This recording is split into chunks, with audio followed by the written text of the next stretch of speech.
2024 ఎన్నికలే లక్ష్యంగా చంద్రబాబు జిల్లాలను చుట్టేస్తున్నారు. అధికారమే లక్ష్యంగా టీడీపీ అధినేత జనం బాట పట్టారు. చిత్తూరు జిల్లా కుప్పంలో చంద్రబాబు రెండో రోజు పర్యటించనున్నారు. చంద్రబాబు ప్రజల నుంచి వినతులు స్వీకరించనున్నారు.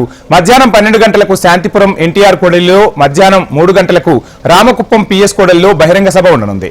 ఇక సాయంత్రం 5 గంటలకు జనసేన నేతలతో చంద్రబాబు ముఖాముఖి నిర్వహించనున్నారు. అనంతరం టీడీపీ ముఖ్య నేతలతో భేటీ కానున్నారు చంద్రబాబు.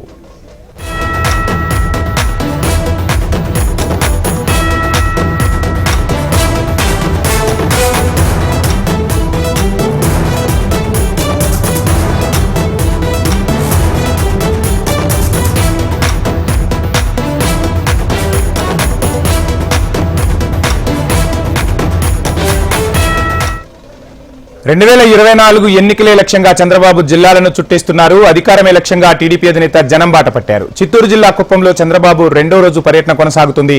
ఇక చంద్రబాబు రెండో రోజు పర్యటనకు సంబంధించి మరిన్ని డీటెయిల్స్ మా ప్రతినిధి సురేష్ అందిస్తారు.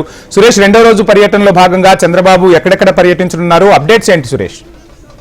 Good morning Vamsi. ఏదైతే చంద్రబాబు కుప్పం శాసనసభ్యుడిగా ఉన్నారు, ఈ నేపథ్యంలో పూర్తి స్థాయిలో స్థానిక నేతలతో మమేకమవుతూ ఇవాళ రెండో రోజు కూడా పర్యటనలో పాల్గొంటున్నారు. ఇవాళ ఉదయం 11 గంటలకు ఆర్ఎన్బి గెస్ట్ హౌస్ వద్ద స్థానిక టీడీపీ నేతలతో కావచ్చు, ప్రజలతో కావచ్చు, వారి వద్ద నుంచి వినతి పత్రాలు సేకరించే కార్యక్రమాన్ని ఉదయం 10 గంటల నుంచి 11:30 వరకు ఆర్ఎన్బి గెస్ట్ హౌస్ వద్ద ఆయన వినతి పత్రాలు స్వీకరిస్తారు. ఆ తర్వాత 11:50కి ఎన్టీఆర్ సర్కిల్ చేరుకుని అక్కడ శాంతిపురం విలేజ్ దగ్గర ఉంటారు. పూర్తి స్థాయిలో అక్కడ సంబంధించి బహిరంగ సభలో పాల్గొంటారు. అనంతరం రామకుప్పం పోలింగ్ స్టేషన్ మరో బహిరంగ సభలో పాల్గొంటారు. ఆ తర్వాత బీజేపీ ఎవరైతే జనసేన టీడీపీ కార్యకర్తలతో ప్రత్యేక సమావేశం ఏర్పాటు చేయబోతున్నారు.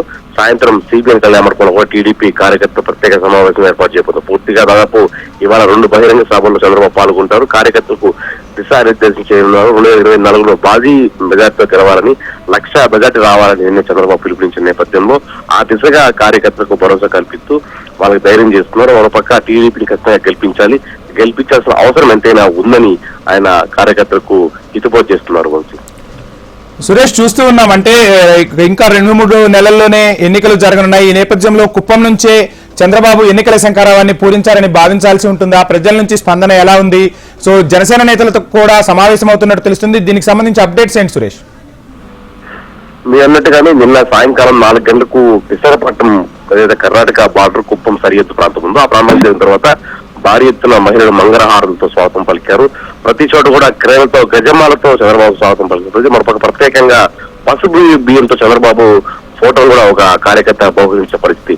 ఎక్కడికక్కడ గుడిపల్లి వద్ద కావచ్చు, పూర్తి చంద్రబాబుకి ఘన స్వాగతాలు లభిస్తున్నాయి. కార్యకర్తల్లో ఉత్సాహాన్ని చూస్తున్నారు. అయితే 2024లో గెలిపే లక్ష్యంగా శంకర్రావు ఎక్కడి నుంచే పూడ్చట్టు తెలుస్తుంది.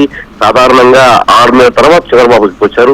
ఇంతకుముందు చెప్పినట్టుగానే చంద్రబాబు ప్రతి 3 నెలల కోసం వస్తున్నట్టు ప్రకటించినప్పటికీ స్కిల్ డెవలప్మెంట్ కేసు, జైలుకి వెళ్లడం, ఆ తర్వాత బెయిల్ మీద బయటకు రావడంతో దాదాపు 6 నెలల కాలం పాటు ఆయన కుప్పానికి దూరంలో ఉన్నారు. ఇవాళ రెండో రోజు పర్యటనలో భాగంగా పూర్తిగా టీడీపీ కార్యకర్తలతో సమావేశమై అవుతున్నారు. మరోపక్క నిన్న రాత్రి కూడా ముఖ్య నేతలతో, టీడీపీ ముఖ్య నేతలతో కావచ్చు, జిల్లాలోని అభ్యర్థులు ఎవరైతే ఉన్నారో ఎమ్మెల్సీ అభ్యర్థులు వాళ్ళతో ప్రత్యేకంగా సమావేశంగా ఏర్పాటు చేస్తున్నారు. తాజాగా ఇవాళ జనసేన నాయకులు కలుపుకొని నిన్న కూడా వారు జనసేన నాయకులు స్వాగతం పలికారు. నిన్న కూడా ఇవాళ కూడా జనసేన నాయకులు అలాగే జనసేన కార్యకర్తలు కావచ్చు, టీడీపీ కార్యకర్తతో ముఖాముఖి కార్యక్రమాలు కూడా ఏర్పాటు చేస్తూ సాయంకాలం 5 నుంచి 6 గంటల మధ్య జరగనుంది. పూర్తిగా 24లో జనసేన టీడీపీ ప్రభుత్వం ఏర్పాటే దిశగా చంద్రబాబు ముందుకెళ్తున్నారని చెప్పుకోవాలి. ఖచ్చితంగా 1,00,000 మెజార్టీతో మమ్మల్ని గెలిపించండి, ఇక్కడ రోడ్లు కూడా వేయని పరిస్థితి, అలాగే బస్సులు కూడా రాలేదని ఒక మహిళా కార్యకర్త చంద్రబాబు ఫిర్యాదు చేశారు. దాన్ని కూడా స్పందించి ఖచ్చితంగా గెలిపించాలని ఆయన ఆశాభావం వ్యక్తం చేశారు.